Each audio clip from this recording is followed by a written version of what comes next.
Hello, everybody. My name is Christopher Saunders, and this is the Connecticut Sports Talent Show, where we talk all things talents in Connecticut.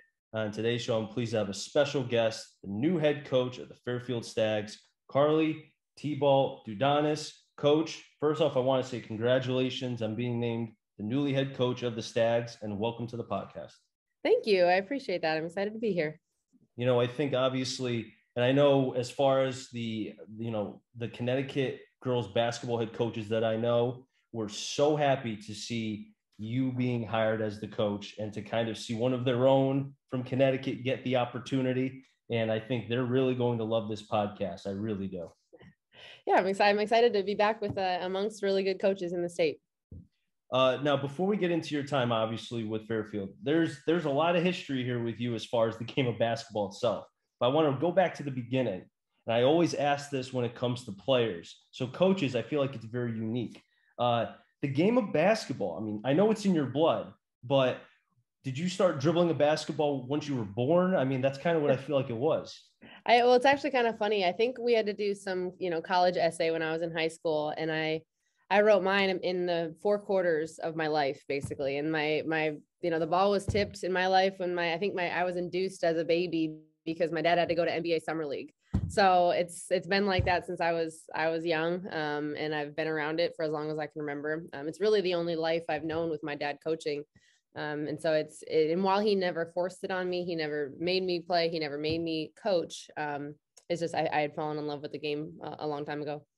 Would you say though too, and it's interesting that you say that, because a lot of times I feel like the best people when it comes to the game are the ones that aren't forced when it's upon them at a young age. Because if you force it on them, then it's like they get burnt out. I mean, I talked to so many coaches who say, like, I knew these great players, but they got burnt out at a young age because it was pushed on them so hard. Yep. So when my dad was with the Milwaukee Bucks, I was in grade school, and I was probably on track to be a college gymnast versus a college basketball player. And in the Midwest, was gymnastics was really big, and basketball wasn't. And then, ironically enough, I moved out to Connecticut when he was with the Connecticut Sun, and a lot of things shifted for me. He was around the first time I had seen female professional athletes. That was still pretty early 2000s. That wasn't super common, and so I got to be around great role models. And then, as you know, Connecticut women's basketball is a huge thing. It was really, really big. So I just kind of naturally shifted towards that. And his rule was always, if I wanted to get extra shots up or work out, I had to approach him. Or if I wanted advice, I had to ask him. And so he knew that I wanted it and not him forcing it on me. Were you ever, and I'm sure you were, but maybe you weren't, were you ever intimidated to kind of go up to him and say, hey, Dad, I have some questions about the game, or, hey, can I get some shots in? Were you ever kind of, I don't want to say scared, but you ever kind of like tentative in a sense? There was some times where I was like, you don't want to hear it because it's your dad. And I think I said it in my press conference a couple of times that I'm pretty stubborn. And so there was times I definitely didn't want to hear it, but I don't think it wasn't as much intimidation as just as much, it's like, oh, that's just my dad, and not realizing that he's, a really good coach. Yeah, he was pretty good, still very, very good. I mean, just a little bit. Yep. As you started to mature and get older, I mean, obviously the traveling and being around different places before you were in Connecticut, I mean, do you feel like in some ways that kind of helped, the maturity side, not just on the court, but also off the court as well? Yeah, I mean, I think it made me adaptable as a young kid, that I could live anywhere or live in different parts of the country and be able to make friends and fit in wherever. Sports helps with that. I mean, anytime you're on a team, that helps. But I think one of my strengths is that I can relate to anybody and get along with anybody, make people feel comfortable. And so I think that definitely helped me in that area. And when you found a home, East Lyme, I mean, take me into kind of that high school career as far as, you only have a couple years of high school basketball, 4 years, and that's it. Take me into that. Yeah, so we were, I think our best run was my junior year of high school. We played in the state championship. I had a broken nose at the time and was playing with a face mask. So I don't ever Google, Carly Thibault, Connecticut state championship, because you'll have some really ugly photos. But no, to this day, some of my closest friends were on that team or on my high school team with me. And so it was a great time just from a basketball standpoint, but lifelong friendships were formed from then. And then that's where I really was able to play at a level where I could earn a scholarship to play at Monmouth and play after that. Now, you playing with the face mask kind of made me think when you mentioned about the stubbornness. That sounds like you were stubborn. Like, I am not going to not play in this game. I'm playing regardless, right? Well, yeah, I mean, it happened. So I broke my nose the first game of the state tournament. And I think you'd have to go and fact check me on this, but I think we were like ranked 17th in the state. Mm-hmm. And we weren't really, picked to make a deep run. And then we turn around and I played that next game. I tried to tell my mom to pop it back in and she wouldn't do it. And so then they said you could play with a face mask for a couple of weeks. And we ended up beating the number one team and kind of making a run to the state championship. And then I was able to get surgery like the next day after the state championship to fix it because my nose is jacked up. So yeah, but hey, you were able to play and, able to really do a lot of great things with East Lyme. You talked about Monmouth as far as being able to play at the next level. How was that? Was there any sort of adjustments for you? Because with all the time that you've played, I would think that college to a certain degree, not to say it's easy, but you'd have an easier time adjusting to the college game. It was, I'll tell anybody this, your freshman year is hard no matter what, whether you play 30 minutes, whether you don't play at all, whether you're close to home, whether you're not. Like, freshman year is always hard. And it's an adjustment. I mean, you go from being one of the better players on your team and in the area to now around everybody who's equally as talented. And in my case, way better than me, more athletic, taller, faster, all of that. It was a learning curve for me. I mean, I'm all of 5'5", maybe on a good day, and I'm not the most athletic. So I had a huge adjustment from a physicality standpoint right away.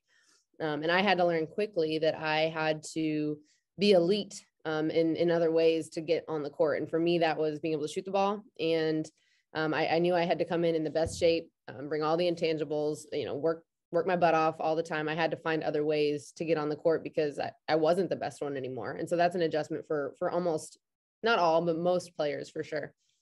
Do you feel like too, in some ways, it also tested the mental side? Because I'm sure at high school you were tested, but college, like you mentioned, it's a whole new ballgame, your freshman year. Was there ever doubts that creeped in your freshman year? Like, can I do this? Am I able to produce at this level? Absolutely. For sure. And I think I wish I knew at the time that so many other people were having similar doubts. I mean, I think anybody that you talk to, they say that their freshman year, they had doubts of like, is this where I'm supposed to be? Is this can I do this? Can I make it? Because you've never been pushed to those limits before. In most cases, I don't know that there's been many high school, players that have been pushed to that limit before. And if the season's longer, I mean, you start in September and you finish in March. There's a lot of reasons why it gets a lot harder. And so you definitely have those thoughts, but you just have to be around good people and, have good relationships with your teammates to help you get through. And you also have the stuff off the field too, because you've got classes to worry about. You've got workouts during the off season. You're always having to try to keep yourself prepared and ready because you never know, your spot could be taken at any moment. Yep. And coaches are doing their job. They're always recruiting. So you don't want to get out recruited. Exactly. Now, to stick to your time at Monmouth really quick, what year did you feel like, it could have either been what you did on the court or maybe off the court as far as helping the team, whatever the case may be. What is the one year that you're going to remember the most? They were all really unique in different ways. I know that's probably the cheap answer, but I had two different coaching staff. So Coach Gately and her staff recruited me and coached me my freshman and sophomore year. And then Coach Jenny Palmatier came in after Coach Gately went to Fordham and coached me my junior and senior year. And I think maybe the most special would be my senior year because I felt like I was finally in a place where I could impact younger players. I felt like I finally knew my place. I knew where I fit. I knew how I could impact the team. And so for me, maybe personally, that was my favorite because I was a captain. I felt like I could lead. There was a lot of reasons why, and I probably played my best basketball that year. But I had to grow in so many other ways when I didn't have that same impact. So each year was really unique in its own way. It almost sounds like to me that every year, high school and also in college, that you were able to learn, it had to help. And I don't know if you knew that you wanted to be, to try the coaching thing, wanted to become a coach, but I would feel like going through those peaks and valleys instead of it being always great, because in the game of basketball, not everything's always going to be great. That had to help as far as your development as to one day being a coach, right? Mm-hmm. Absolutely. I think I knew pretty early on that I wanted to coach. Like I said, I wasn't going to have a long, illustrious playing career. And I knew I loved being in the gym. I always got to watch my dad go to the gym every day and go coach, and he loved it. It was never work, really. I mean, it was, but it wasn't work in that way. And so early on, I knew I wanted to, and I actually kind of changed my major in college to be a psych major. And I did my thesis and kind of my concentration in the realm of sports psychology for that reason.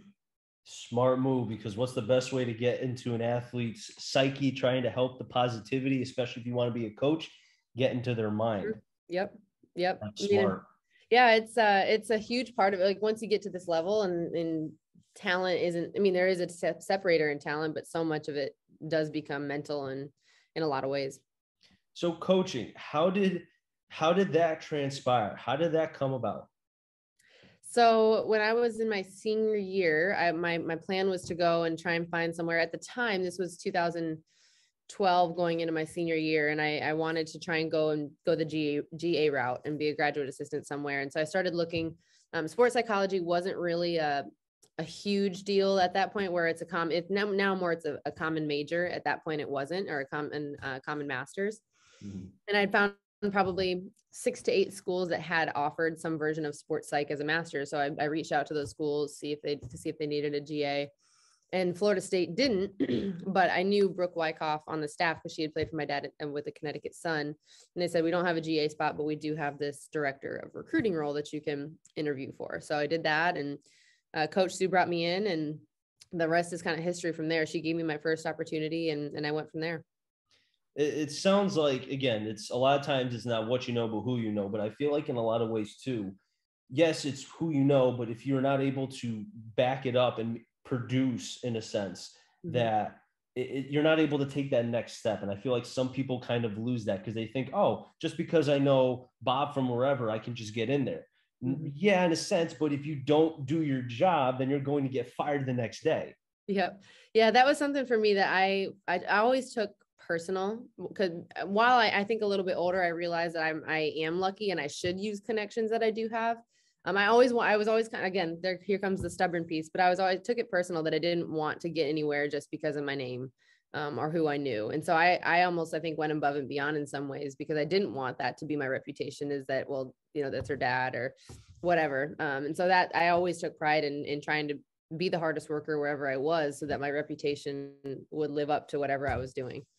And there's nothing wrong with that, at least in my opinion, just because, being stubborn now, yes, I'm stubborn as well. I'm a stubborn Italian. So there's faults, but then there's also positives, because the positives, like you said, is you want to be able to show that you can do something without that's, her dad's former NBA guy, WNBA, yada, yada, yada. And you wanted to kind of break the mold a little bit. Yep, definitely. I wanted to be able to stand on my own 2 feet as well, that, while her dad does this, she's really good in ABC, or does this really well.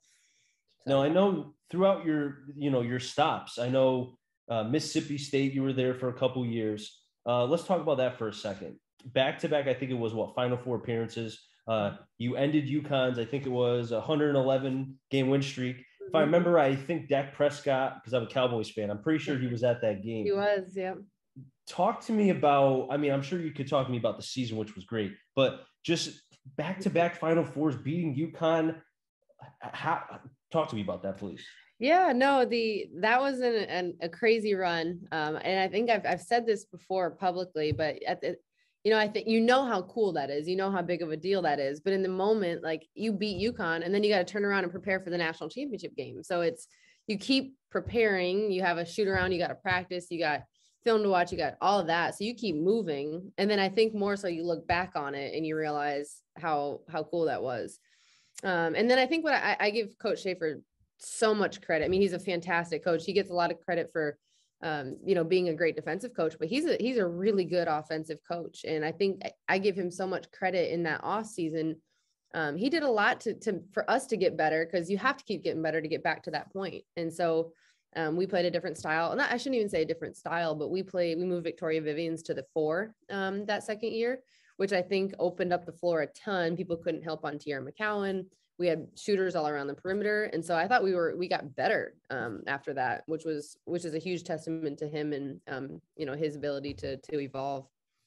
And you talk about too kind of the adjustments making from year to year, because obviously what worked the previous year is not going to work the same year. And that goes for all sports. That's what makes kind of the great teams great, because they're able to adjust. And, you know, when you beat UConn, because I want to go into that as well, was that, because I'm sure none of you were shocked. I'm sure you guys expected, or at least were like, hey, if we can compete, which we will, we can be in this game. Just take me into that game, the atmosphere, and were you nervous? Was the head coach nervous? Anything like that? So it's funny because I wasn't there the year before when I think they got beat by 62 by UConn the year before. I was up this way, if I remember correctly.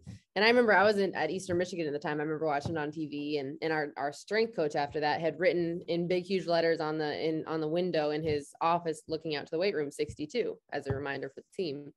And so I wasn't there that year, but coming as we're watching film and preparing the scout, I had that scout for UConn. Coach Schaefer and I kept talking about, like, man, if we do what we do, which a huge part of it is like, we deny the trails, we deny wing touches, we don't let people run their offense. If we do that, we can win. I mean, I don't know what they'll do if we do a great job of disrupting their offense. We kept saying it. I mean, again, Coach Schaefer prepared for each game with such meticulous detail that I think our team believed it. And I can't say what their mindset was from the year before to that year, but we never prepared for that game like it was anything different. And you were able to make history, defeat UConn, and as somebody would say, the rest was history. Now, I know you had a couple great years with Mississippi State in the SEC. Then you go over to the Big Ten. You go to Minnesota. You spent 4 years there, if I recall. Was there any adjustment because going from the SEC to the Big Ten as far as the style of play? Yeah, I mean, there was a ton of differences. It was starkly different.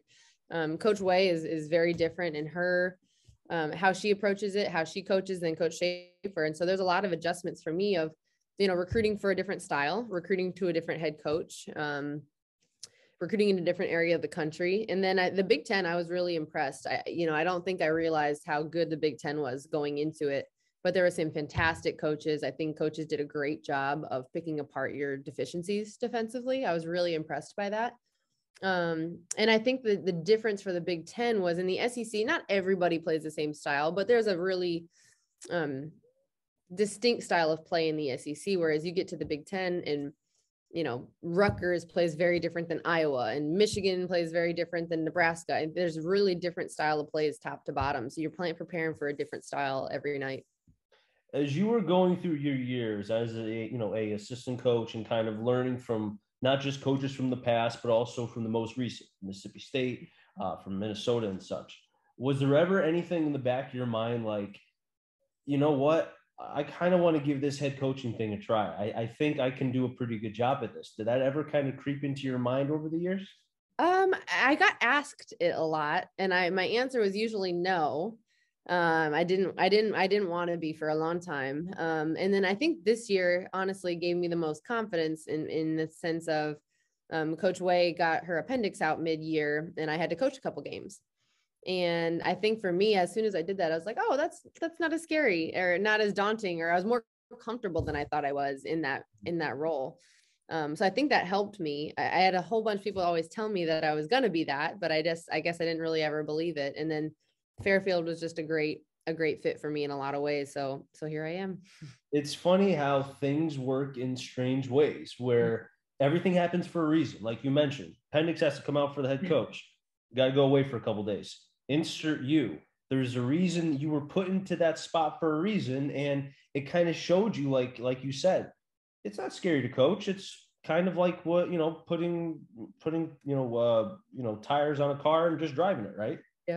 Yep. No, I liked, one of the things I always say is God never says, oops, he's not like, oh man, I didn't mean to do that. So that's for me, nothing's an accident. You said it exactly right. But I'm glad that happened, because I don't know that I'd be sitting here feeling like, oh yeah, like this is what I'm meant to do. Cause I think that was for me. I'm like, okay, I can do this. I will say, as a Cowboys fan, the only time that God ever says oops is when Dallas wins, because he hates Dallas. I'm telling you right now.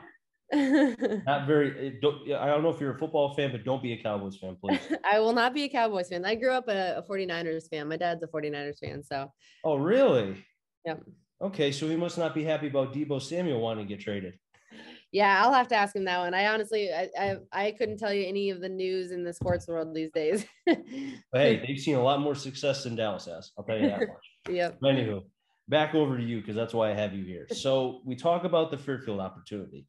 How did that transpire? Because I'm sure you just didn't go on Google and say, here's an opening. What are openings? And then there's Fairfield. How did that happen? Yeah, so I mean, it was something that had come across my radar. I had somebody ask me if I was interested, and there was some that had come across my desk like that, and I had said no, I'm not. And in this one for me, I was getting to the point now in life where I'd been away from my family for 9 years and haven't been in driving distance of family or anything in a long time. And this was within 5 hours of DC and an hour of most of my really close friends. And so it was just a good time to look back this area. And then I did more research on the school, anything that I'd been asked about, I did my research on, and they'd been successful. They'd shown that you can be successful for a long period of time. It's in a league, in a level of play that I'm familiar with Monmouth. I coached at Eastern Michigan. So that level of play, I enjoyed coaching. It's a great school, great area of recruiting where you can pull, whether it's, Northeast, DMV, or you can also pull from the Midwest, international, things like that. And then when I came on campus, it was beautiful. The more I talked to administration and the president of the university, I mean, they all want to win, and they back it up, which is not the case everywhere in women's basketball.